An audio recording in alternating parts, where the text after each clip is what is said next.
come on, you talking about skills that I'm not a Rambo. I'm a student. I'm in school. I'm out of school. I'm at work. And I get a letter that says, come on and join us.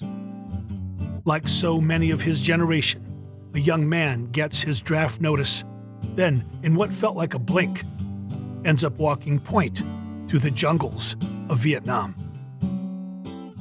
The quick and simple answer is all OJT.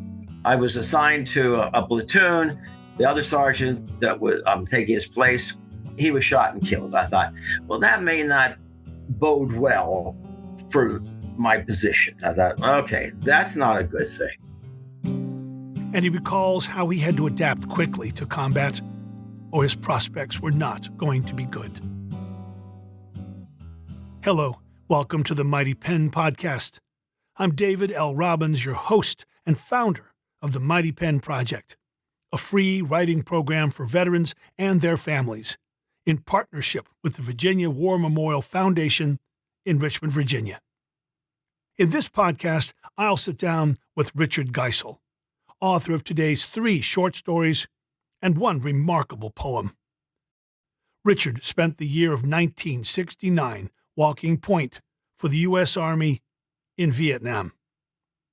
Let's first listen to I Could Have Been Somebody, followed by Rain, both read by David Watkins.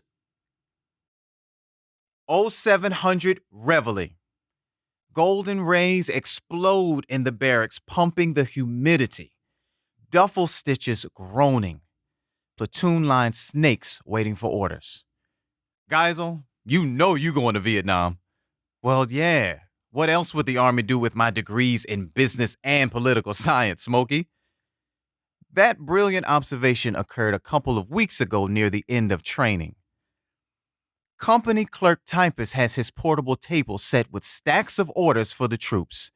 This mini god with typewriter and letterhead is the real Oz behind the curtain. Names are called, silent steps shuffle, and now and then a murmur, shit, I'm a Marine. All the dreams and promises of the recruit officer are now dust on the floor. Geisel, no. There is a big mistake. I'm supposed to be going to NCO school. Orders read. Next assignment is Vietnam as a private. No, you're wrong. Check your file again. I'm going to NCO school. I can wait. A lot of shuffling of papers. Indistinguishable whispers. Heads moving up and down. OCS was not an option. All the new Second Louis from West Point and OCS went straight to Vietnam as combat company leaders.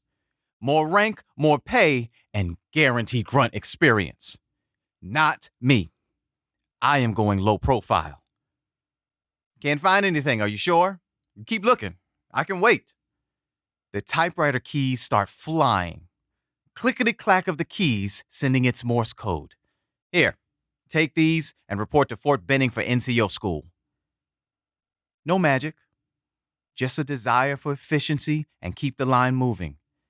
NCO school drilled you into an E5, ready to lead and train men, a shake and bake sergeant. New line, new orders. Report to Fort McClellan for platoon training. Vietnam is still growing and Johnson and Nixon have had no effect. Training delays have run out. I am at the end of the line. Orders read. Report to Big Red 1, Vietnam, platoon sergeant. Great planning. The war is still on. Simple assignment. New guy, put him where he can't hurt anyone. There they are. West Pointers and new OCS grads running the company. They got here sooner than I, but I got to replace a dead guy. Great Valentine. We all grew into our jobs. Officers wounded and killed. Day after day patrols. Hunt and destroy. Clickety-clack. Point became my home.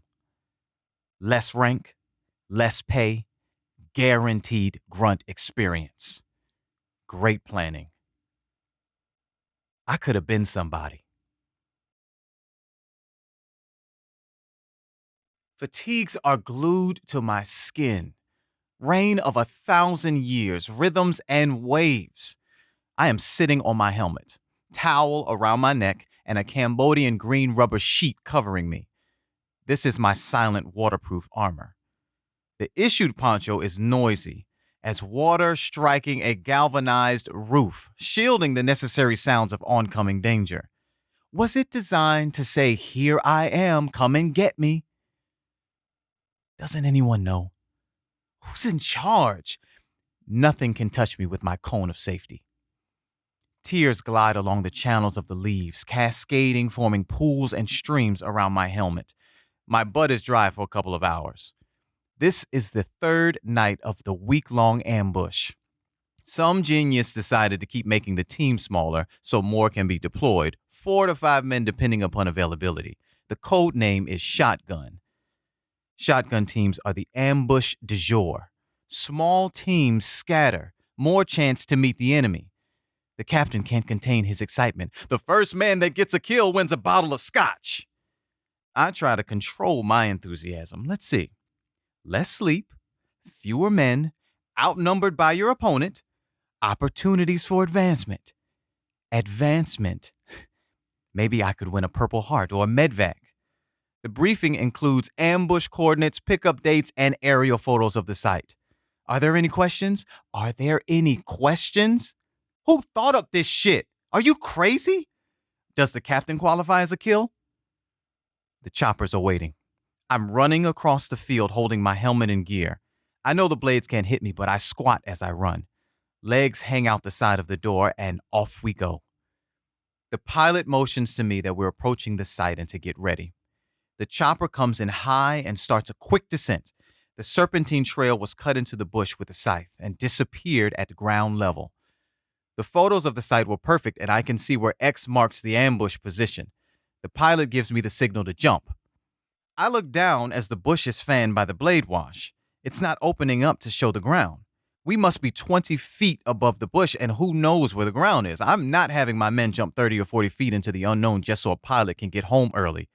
I yell for him to put it down. I can't see his eyes under the flight helmet, but he can see mine. He turns and yells, "This is it, jump!" Well, this might be my chance to win the scotch. I lean forward from the door towards the pilot, my whole body and M16 pointing at his helmet. Put us down now. I don't win my scotch that day, and don't worry about being reported. What they gonna do, fire me? We have to hike 500 yards to get to the site. Claymores and trip flares set, small, tight perimeter facing the trail. There's no grass growing on the trail. This must be a small artery off the Ho Chi Minh funneling the NVA south. I have 3 men. No talking, no moving, cold meals. Silence is the command. After 3 days of quiet, heat, humidity, and rain, I can hear a loach coming toward the position. No communication on the radio, but sure enough, it circles and then starts to touch down 50 feet in front. Thanks a lot. My well-orchestrated ambush is now public knowledge. I know at any moment all the NVA in the world are coming to lunch. The loach settles on the ground and out pops a general who must have arrived from Abercrombie and Fitch trying to perform his best Patton impression. I walk out to meet him in my best torn fatigues. In his hand is a map. "Do you know where you are, son?" I think about that for a second. Try to keep that scotch out of my mind. "Yes, sir, I do." "Son, you're supposed to be 500 yards that way." "Sir, do you know where you are?" That chopper is sitting in front of my claymore, and at any moment, the static from the blades is going to blow you and the chopper away. There is no further instruction about my map skills, and our meeting adjourns as quickly as it started. Dusk creeps, and the tears from the sky start to fall. It is time to cocoon with my gift from Juan, my Cambodian scout, and sit on my helmet. I'm joined by my old friend Richard Geisel, author of our first 2 pieces today, I Could Have Been Somebody and Rain. Richard, in I Could Have Been Somebody, you detail, no, I don't want to go to Vietnam. I want to be a non-commissioned officer. Check your papers. And you won that fight. My question for you is when you were standing there, not wanting to go to Vietnam, which in retrospect is a reasonable thing, I think. Did you even know what a point man was? No, I was drafted, and I did, a lot of my friend, acquaintances and business people were drafted. And I had a friend that was in law school, and they dragged him out of law school. I had a friend that was married and had a child. He was drafted, and I realized it's pretty serious now because they're grabbing everybody, and the odds on going to Vietnam are just 100% at my particular time. I knew I really had no interest in that. That's not a joke. I just had the systems of the military. I wasn't intimately familiar with. I knew there was an army. I knew there was a Marines, et cetera, et cetera. The big stuff. But the inner workings, I know the big picture like some people, but specifics I had no knowledge of, and I thought I need to get up to speed very quickly. Right now, right behind you, we hear jets. Yeah, we have yes, we do, because we're on an air base. Today's a quiet day, so that may be the last one. You're Boca Chica down just outside Key West. Yes. On your boat with your lovely wife and your yappy dog. Exactly right. I'm enjoying the inner peace that I've been searching for. With air cover. Exactly. It's as I say, I'm at one of the safest gated communities in the United States. Right. If somebody told you, hey, you're not only going to Vietnam, but you're going to have the assignment of walking out front of your entire platoon. You'll be the guy to encounter the enemy first. Your job is to get shot at and go tell everybody else how many were shooting at you. What would you have done? Well, first of all, I would think that's an impossibility. It was almost like saying, well, I'm going to sit down and write a novel, or I'm going to be a writer. Come on. You talk about skills that I'm not a Rambo. I'm a student. I'm in school. I'm out of school. I'm at work. And I get a letter that says, come on and join us. Obviously, I knew this was going to be a great challenge. And I had to play it a day at a time as I gathered information because I knew nothing. So how did the student, the young man who would have said, no, that image you just described of me, that's an impossibility. Do you think you can get your hands around these many years later, how that transformation happened? Well, it's two phases. You have your basic Army training to get you into the Army, into the mechanics of it, how things sort of work. Real training specifically for Vietnam and going and just being spit out and put into a unit in the field really is non-existent. It would seem impossible to recreate those conditions. Oh, yes. You could practice walking through a jungle, practice walking through the woods, but you can't practice doing that under the kind of stress that had to exist out front alone. No, you can't. You can't. And the quick and simple answer is it's all OJT. I was assigned to a platoon. The other sergeant that was taking his place, he was shot and killed. I thought, well, that may not bode well for my position. I thought, okay, that's not a good thing. And of course, a new guy, generally, they try to shunt them aside because you're dangerous, because you don't know anything. You make noises, you trip on things, you're a goof. I thought, if I'm going to get through, I need to learn some skills. I need to watch and listen. It was an hour by hour school. Did you have anybody train you up? Did you have a mentor? Did anybody say, okay, son, here's how it's done? Or did somebody just say, Geisel, get out front? It was Geisel, get out front. There was no mentor. First of all, no companies or platoons at that time were ever up to manpower. They were all short. Whatever requirement is to be a division or a company or a platoon, they were never filled.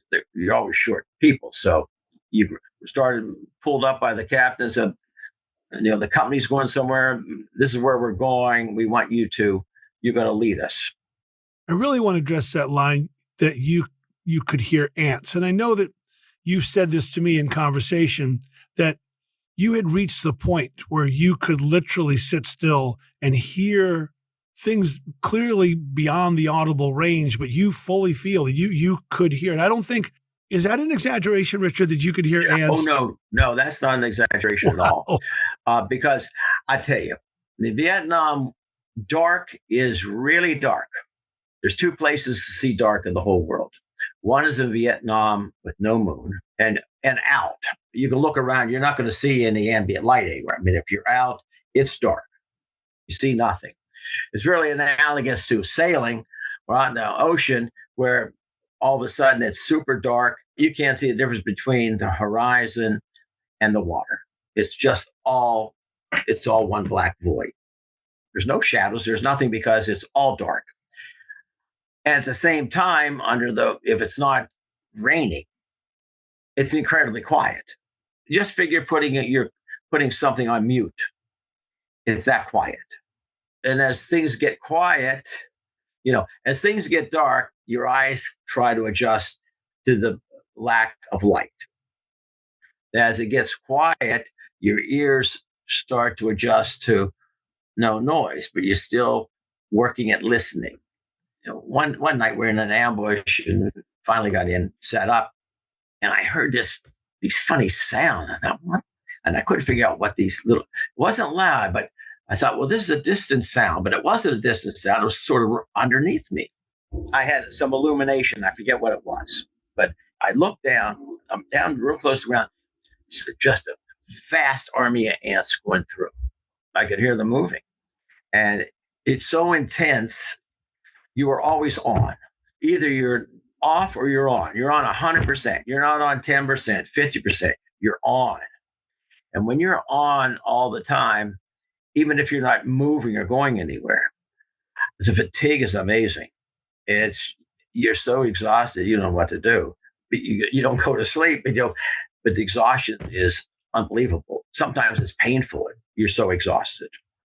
And I can imagine mixing that with a brew of natural fear and anxiety.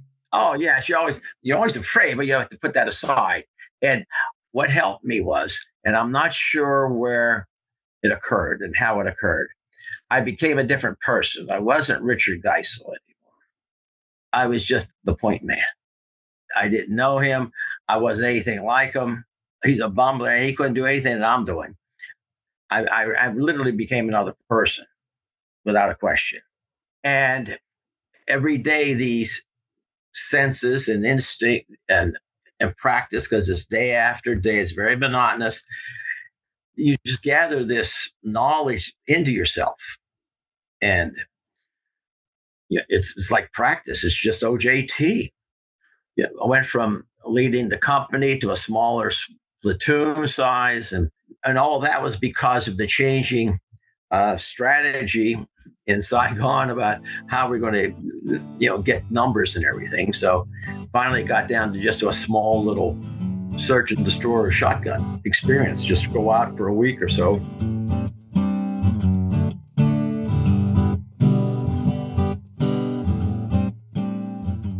Now our second batch from Richard Geisel. First, Pawns, a short story about his year walking point. Then Dawn, an evocative poem about the loneliness of being out front in a Vietnamese jungle. Again performed by David Watkins.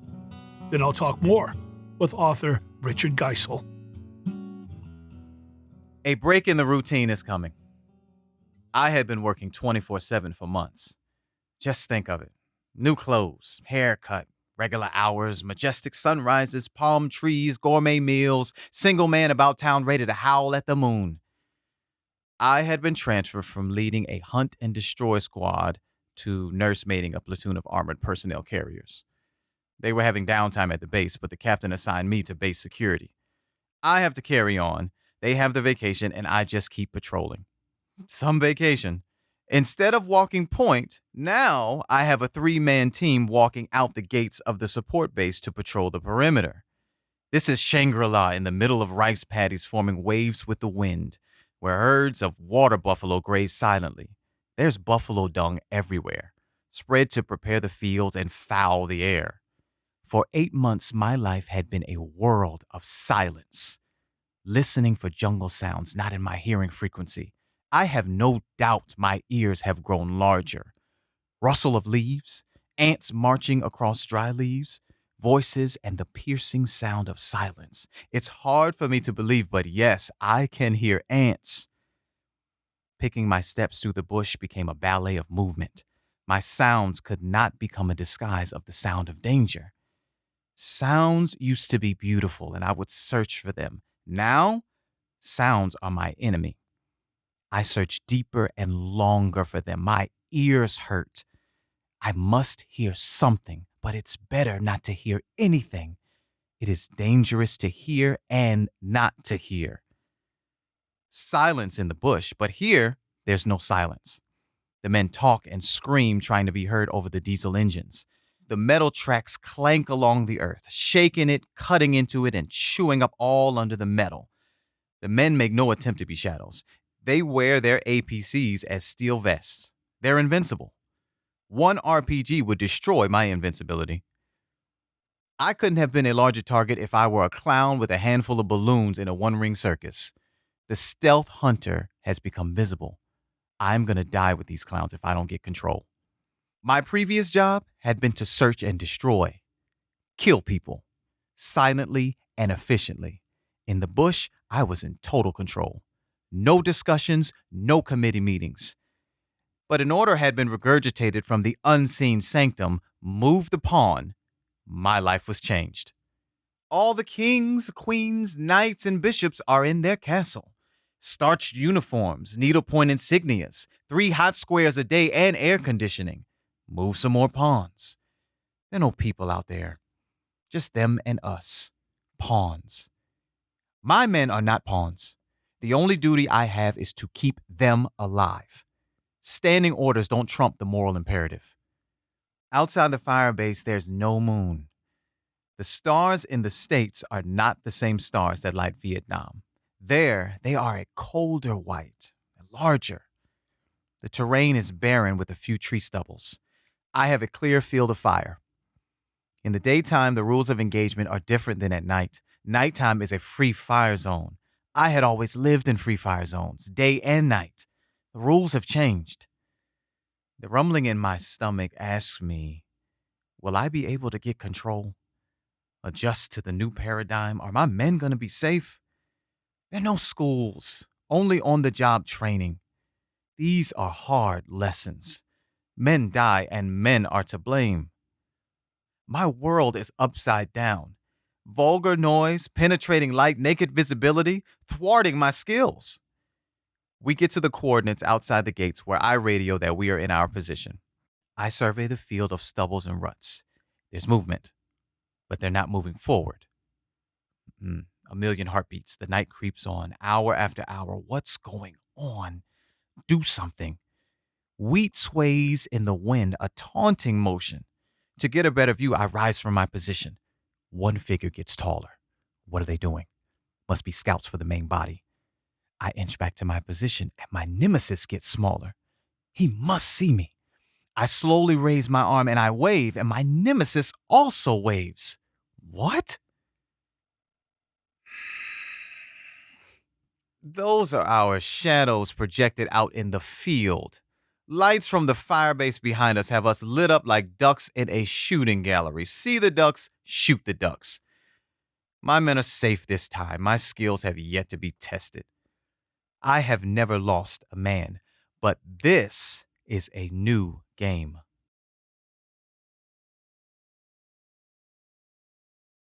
Stars dim and rotate. Moon slides to the earth. Gray marches after dark. Gray morphs to white pinks. Shadows grow, weaving across the flora. Buds awaken. Petals catch dew. Fauna stirs. Dampness rises to sticky humidity. As far as I can see, as far as I can smell, as far as I can hear, my world grows. 3 nights and waiting. Senses piercing. Are we the only people on Earth?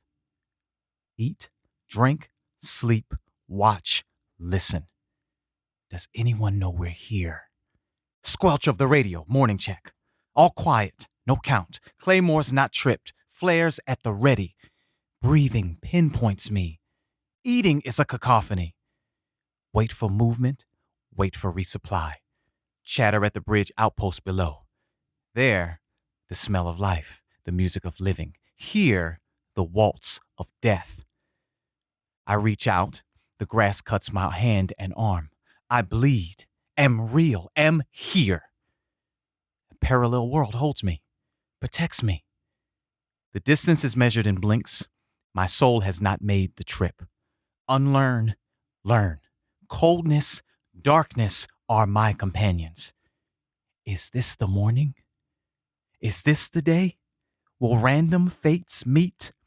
The ultimate gesture, curse or reward. Can there be a good day to die?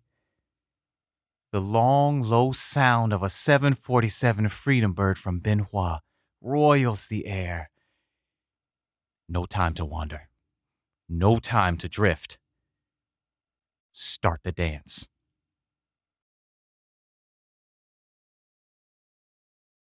That was Dawn and Pawns, read again by David Watkins.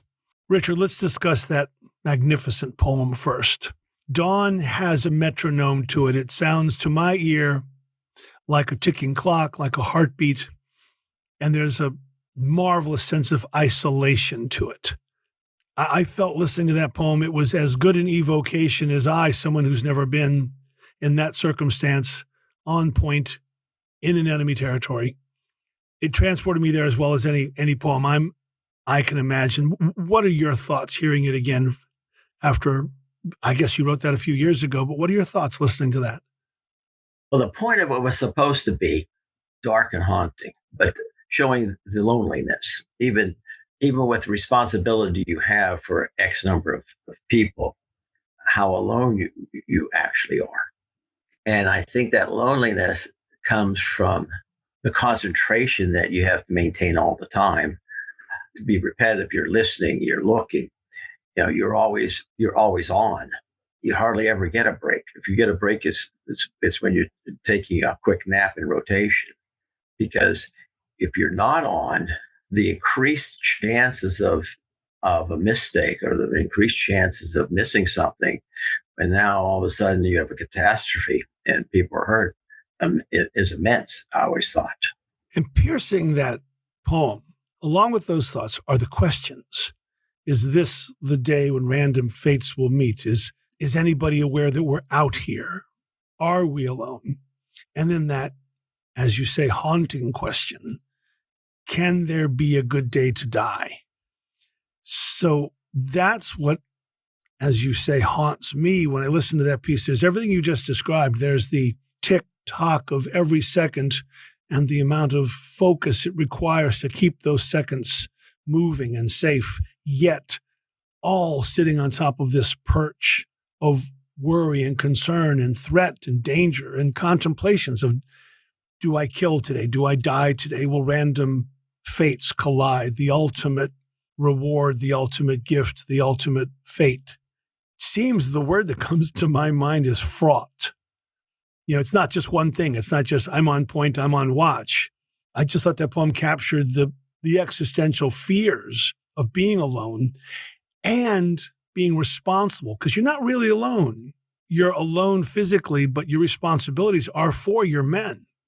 You're the canary in the coal mine. Well, exactly.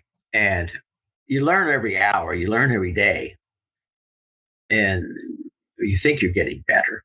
You think your skills are improving. But there's always that outlier that, pops up. You stepped on a mine that's been there for 2 years or 3 years, because you have to remember, you're not just in new territory all the time. It's not as though the French hadn't been there for years. This is well-trodden territory. There's nothing you can do to have everything in your control. But the more that you are skilled and practiced, and all that means is you make less mistakes than the other guy. It has nothing to do with, I'm so great, I can do this, I can do that. it's a game of mistakes. If I can produce the fewest mistakes with my team, I may win. But there's always that something grabs you out of nowhere and you go, well, what the hell is this? Setting up an ambush site for the evening. We're trying to get as close to the trail as I need to be, back far enough, and make as little noise as possible to get 5 guys in there to set up. And as I'm getting into where I think I want to be, I have a string around, hits my neck, and I just stopped immediately. I thought, oh, geez, what's going on? I was basically, it seems like an eternity, but I was paralyzed there for a second. And here the string turned out to be, it was a string. It was hooked to a pop flare that was on a bush, which didn't go off, but it was a U.S. pop flare, and it could have been there for 2-3 years. It wasn't just put there. And that's the history of the whole region. Where you go, someone's been before. You don't know what might be left over that you run into. That's what can get you killed. Boom. That could have just as easily been a leftover grenade or something. I hit it. Bam, we're all dead. Or I'm dead and they're not dead. They're dead. They're wounded. You can't train for that. Let's go from that mindset to the second piece we just heard, pawns, where you come in out of the jungle and you're pissed because there's lights, there's noise, once you become a radar dish, right, for sound and sight and movement in the jungle, and then you come into a base camp like this. You described it so beautifully and almost hilariously. These guys are going to get me killed. I was always scared. I had no preconception that I'm so smart and I'm so clever, this person that I've become, that I'm going to outwit everybody. But it was quite a jolt from one reality to the other. But because then it came to me that I am going to be killed. There was no question in my mind. I wasn't going to let that change the way I tried to function with myself and my men. I knew I was going to get killed because of this change, but I just vowed that I would just try to keep functioning the way I did before. But it's quite a shock to your system when you realize you're going to be killed. Wow. Tell us what kind of jets have been flying over your head all morning. Oh, we've had trainers. I never know F-15s from whateers, but we have single-tail jets with single engines. We have those double-tail jets with the 2 mega jets. We'll get big those big cargo planes that are the big, massive ones that look like they're almost only sitting on the ground when they're on the runway. Those come in. I think it's been a little quieter recently because, some of the fleet left Norfolk Naval Fleet. That took a lot of jets with them over to the Mideast. And this area is used for practice. They'll bring a squadron in and they practice, dog fighting and takeoff and landings and getting hours. But that hasn't been as prominent this year, and I think it has to do with the movement of aircraft and aircraft carriers through the Mideast. All right. Last question, Richard. Tell me where you are today, and did the experience in Vietnam, which is singular, right? Because being a point man was not everyone's experience. Does it still work in you today somehow? It used to a little bit. It took me a while to change out of that person to get back to Richard Geisel. And the problem is, can you get back to Richard Geisel, or can you get back to Fred? You don't know that. But there are times, not now, but there are times when you're almost back. It's very difficult to explain. But my point is, if you have disassociated so much, you become another person, you might not get back. And that's a lot of problem that's out there with some veterans. They don't get back. They don't get back to Sam Smith for whatever reason. It's not their fault. They just literally cannot get back to the person they were because they stepped out and the cord was cut. Now you have to reattach that cord to get back because it's not you have to find the path. That's where some of the veterans' problems come in because they can't get back. And I worked very hard at just being very boring, solitary Richard Geisel. And it's been fairly effective. It took a while to do that. I still don't really get crowds make me nervous. People all around me make me nervous. Lots of people. If you look for me somewhere, look to the edge. You'll probably find me. I'll be sociable, but I'm on the edge. I'm not. If I'm in the middle, I'm not real comfortable. Well, Richard, as your friend, I'm glad that the point man brought you home. Yeah, he did an okay job. Richard's back. Good. I want to thank you, Richard, for joining us from Boca Chica Air Base down in Key West. Fair seas, blue skies, buddy. Talk to you soon. Thank you. Thank you, Richard.